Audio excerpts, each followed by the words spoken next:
So the Mapei boys driving again. As soon as we hit the cobbles, everyone's looking for shelter. As I say, you can't really shelter on the cobbles. The side of the road, the gaps are starting to open up. Remember, we only had 20 riders left in this group. The Mapei boys on the front just driving and driving. The gaps are starting to open up. A little 4 away here. Chimil's up there. That's dangerous. They've got 3 out of the 4 at the moment, and that's the Telecom rider. Could be Ludwig trying to go across them. We certainly know there are 2 Telecom riders in there. Isabel, that's right, Isabel and Ludwig, I think, because the one at the back, could be Isabel, has been to struggle quite a bit now, but the gap is opening up quite a bit. This is an enormous lead as far as they're concerned.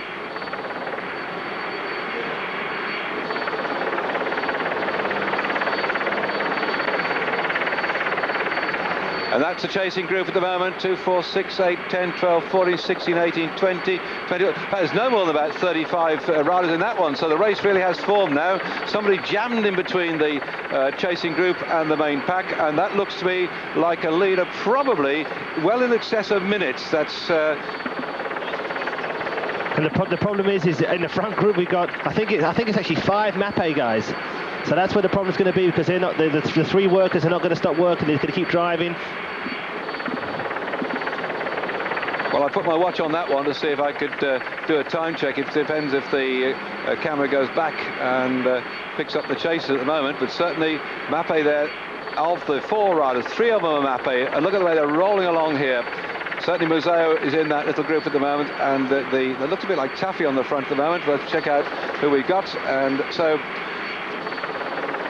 they just are absolutely splitting this race wide open at the seams. Mapei looking so cool, so calm, so collected. Brilliant. So there's Taffy there, just behind him is Chimil. And in 3rd place there, it looks like Ballerini, followed by Museo.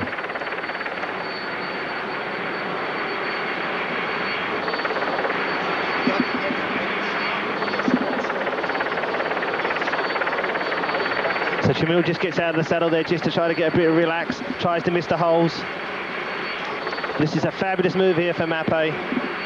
They sent the early break off with 2 riders, and now the race is split into pieces. And they've got 5 riders in the front group. We get up to. This is like a ride in the park. Look at them side by side, having something to eat, having a drink. They're going to wait for Botolami to get back up. As soon as he gets back up, Taffy will start working again. Maybe Botolami can get a bit of a rest. He wants a drink. That's what he's shaking his hand for there. And then, but what you got to remember, when he says he wants a drink, the team car's going to come up and hopefully block a little bit of wind off from him as well. So this is all in the professional game. As we look at it again, Taffy's just taking it easy. Johan Museo, the team leader, is looking over his shoulder.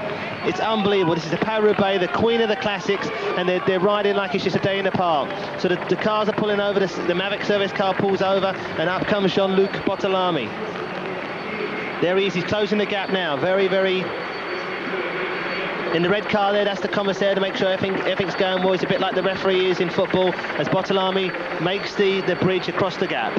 Well, this is not a very happy day for the Mapei team, one of the biggest sponsored teams there are, with lots of money. Just shows you how much money you might have in the kitty to support your ride, give them all the best training, all the best opportunities, select riders for certain events. I mean, Mapei also, we've not seen the tour season yet, when they come into their own then, and the tour season starts off with people like Rominger going full flight for them. Just shows the strength in depth they've got at the moment. But for all that money, anybody can puncture a tyre. Whatever happens now, as we're on the 8th section of the pavé there, 3,000 metres of pavé as such, and the 8th section now is 62 kilometres to go. The interesting thing there, Davey, was he actually punctured on the smooth road. It wasn't on the pavé, was it? Maybe he got a flint from the pavé. So back again, all the 3 leaders again. Jean-Luc Botolami's got back after his puncture. Andrew Taffy's there, the other Italian, and also Johan Museo. Remember, they're all in the same team. Okay, two are from Italy, 1 from Belgium, but the team leader for today is actually Johan Museo. As we look at the gap again, it's 1 minute 3 seconds to the 4 chasers. Remember, one of those chasers is number 1. Franco Ballerini is in the same team. And as I say that, we go back to the chasers. The team car comes up from Gius. That shows, in fact, actually, that they're 1 minute and 3 seconds, and despite that puncture, they didn't close it down very much at the moment. And so these 4 riders still got a lot of work to do, and they're going now into section 8 of the pavé. One thing normally, as we go on to the last stage of the set of the cobbles here, with just 1,700 metres of cobbles here ahead of them, that Taffy is going to miss his turn unless he really is tired. But you never know with the tactics. He may have had a word with Bortolami, and although they're in the same team, you can never tell when you get 2 men from the same nation, even around the same team, because Museo would like to get this one. They had Bortolami win Canton Classic. That was at the 94 when he beat Museo in the sprint. So Bortolami is also a man who can go quickly towards the end. It could be between Bortolami and Museo, and Taffy, I don't know what part he's going to have to play in this one.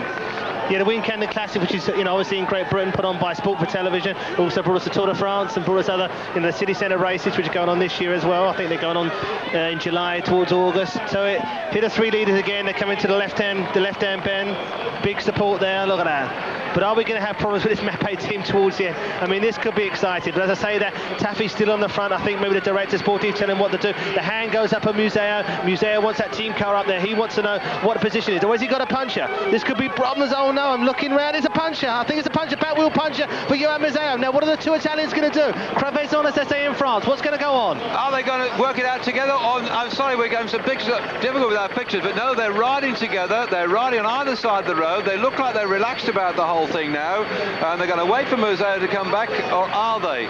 They're chatting and they're sitting up. Yes, they're going to wait for him. They're going to wait for him. Now this is excellent work here by the Mapei team. They realise who the team are they. It's like, I don't know. I'm not too sure if he's giving it 100% or not. Or I shouldn't say 100%. They're still rolling. They look like they're still rolling, but not racing hard. They're not actually on the rivet at all. But it's like I think it was Sean Yates said to me this morning, to win this, it's got to be 250%, not 100%. And as we come back now, Johan Museo, and he's got the bit between his teeth now. He knows he's got to get back across. Is he chasing his 2 teammates, or are they sitting up? This is going to be the crunch time. If Museo gets back, maybe he's got the win, but this race is not over yet. His 2 teammates are either side of the road, but I don't think they're actually going. No, they're being fair. Well, now here comes Museo. Museo's bringing it back across. The team manager had just come up and had a word with him, so I think that he would already read the riot act to Taffy that he's got to help the thing and put in a bit of Turner work on the front. So right now I think they're going to come back together, the 3 of them, and settle it out on the track when we get into Roubaix here, where this crowd's been watching it on this enormous screen. It's a fantastic screen, about the size of a house, an enormous great thing on the far side of the track, and everybody's sitting transfixed by what's happening. I'm sure that the Belgians, 1 or 2 of them, probably had a heart attack out there with too much beer and pommes frites, which reminds me, my frites have gone terribly cold. I managed to get most of them damaged during the race so far this afternoon. His hand's gone back up again. Yeah, the hand goes up. I think that's Bortolami now. Bortolami's hand's gone up. He wants a drink for the director or not. Some information, I don't know. Let's have a look what's going on here. He looks like something to eat. Maybe but the director sports, I don't know. He's waving that hand now. I don't know what's going on. Maybe I don't know if there is problems or not. I can't work it out. You're never using this sort of situation. As they say, that Johan Museo's just punches, gone to the front again. Bortolami's got his hand up in second place, Italian. Taffy's sitting on there again. This is such a strange position to be in. 3 riders from the same team. But Museo's concentrating. Got his Brico glasses poised on his nose there. Round the left-hand corner, nice close-up there, the motorcycle at the saddle. Remember, the legs are hurting. Remember, it's been over 200 kilometres. Museo's been away from nearly the beginning.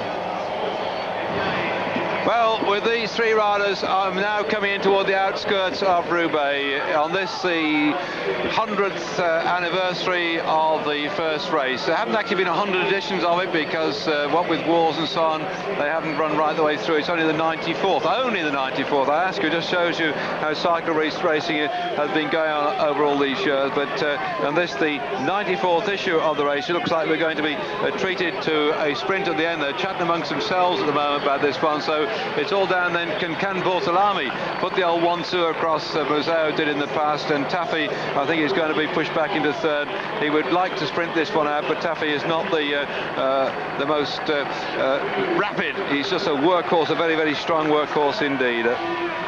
Yeah, as we come down to just over 5 kilometres to go, so they're just, just outside the stadium, just approaching it. And there's a lot of conversation going on between these riders because everybody, obviously they want to win. Looks like Museo starting to drift to the back. He's the big sprinter, but don't forget, Jean-Luc Bartholami's got a sprint on him. And if them two look at each other, then Taffy's going to escape. But they're all in the same team. What has the director sportif said? Who's going to win this one?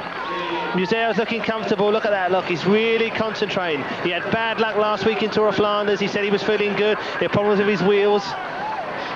Pat Liggett was here as well because she came up to me. She said, "Russell, I've never seen you looking so fit." So there you go. That's what a day off for. That's what a day off does for you. If I've done what I said and ridden the last 40 kilometres today, you wouldn't have found it. But just with 2.5 kilometres to go now, are they going to wait till they get onto the track? When they come out on the track, the entrance to the track is on the far side from the finish line. They do a complete run through the finish line first time and come round and do one full lap. So a lap and a half for the riders on the run in toward the finish now. They'll be on these cobbles in the centre of the road.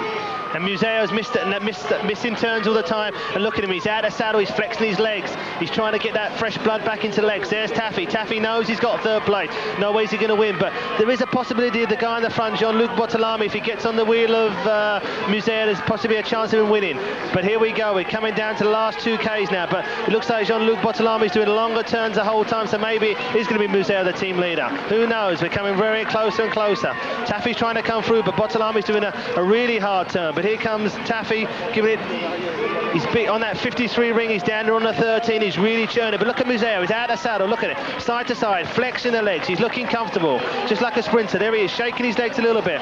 We're coming closer and closer. This is the big win he wanted. Remember, last week he blew it. Wasn't his fault. He had bite problems or maybe problems in the legs. They're doing the left turn here. We're getting closer and closer. And this is the fresh cobbles that David and I were talking about this morning. They couldn't quite make 50 kilometres, so they've thrown in some 300 metres of fresh cobbles. Remember, they're going to do 300 metres here, and then they're going to turn right. But what's happening here? Johan Museo started to make a move, or is he? Or is it me just getting excited? I think they've got a right-hand turn, because we're sitting in the stadium. They're going to come onto the stadium any minute, and I'm going to hand you over to David. 1 kilometre to go then. Museo looking for his first victory in this race. The last Belgian to win the race was Eddie Plancott in 1990. The whole of the crowd here is going absolutely banana. We've got Duca Lascelles has come alongside our commentary point now. He must be pleased with what he's seeing with a big turnout of people here, but there's not a Frenchman in the leading group. It's just been dominated by the Italians though, as up the front then, that man Museo is leading out at the moment. Museo is on the front, swinging the stadium erupts as he hits the concrete track and comes into our side at the finish point. Young Russell Williams here is getting so excited. He's a track man, Bold Russell, 20 odd times the British champion on the track, and now he's enjoying this with Museo on the front. Is that the best place to be? Surely not. Bartholami is a good sprinter, Russell. I'm just going to come in quickly. This could be a mistake here for Museo because he's got Bartholami right on his wheel. Taffy's giving it the big arm, but this could be a mistake for Museo because Bartholami has got a perfect idea. They're on the last lap. This could be it. Bartholami's looking around, realising it could be between Bartholami and Museo. Museo looks cool and collect. I'll leave it to you. Taffy says, go on you two. I don't sprint. I've done my work. I've done my share. But it almost looks like a triumphant lap of honour for Museo. A past World Cup winner overall. And now they start to come down the back straight. They look through here. They're almost letting him roll away, but you can never tell. I say Bartholami has beaten him, but now they're putting the hand up. Look at this. This is a complete lap of honour. 1, 2 and 3 by the Mapei team. I've never seen anything like this before in this race or in a classic of this stature before. The 100th anniversary of the Paris-Roubaix will be celebrated all the way throughout Italy and throughout Belgium. 1, 2 and 3. Mapei triumph with Museo first across the line. Bartholami alongside him, Taffy into third spot. That was a dominant piece of bike racing, the like of which I've not seen before. Yes, they challenged 1, 2 and 3 for the same team in the Flèche Wallonne last year, but this was something else. It was over the hardest course in the world with more than their fair share of problems. The punctures that Museo had, the punctures that Ballerini had, they triumphed against adversity, and Museo rides home the victor of the 1996 Paris-Roubaix. And that's just how a team should be. Look at that. They realised the team leader, Johan Museo, he had hard luck last week. And look at that. 1, 2, 3 for Mapei. Museo saying, come on, boys, come together. Look at that. Mapei's on the front. Mapei won. That's all that matters. Doesn't matter who wins.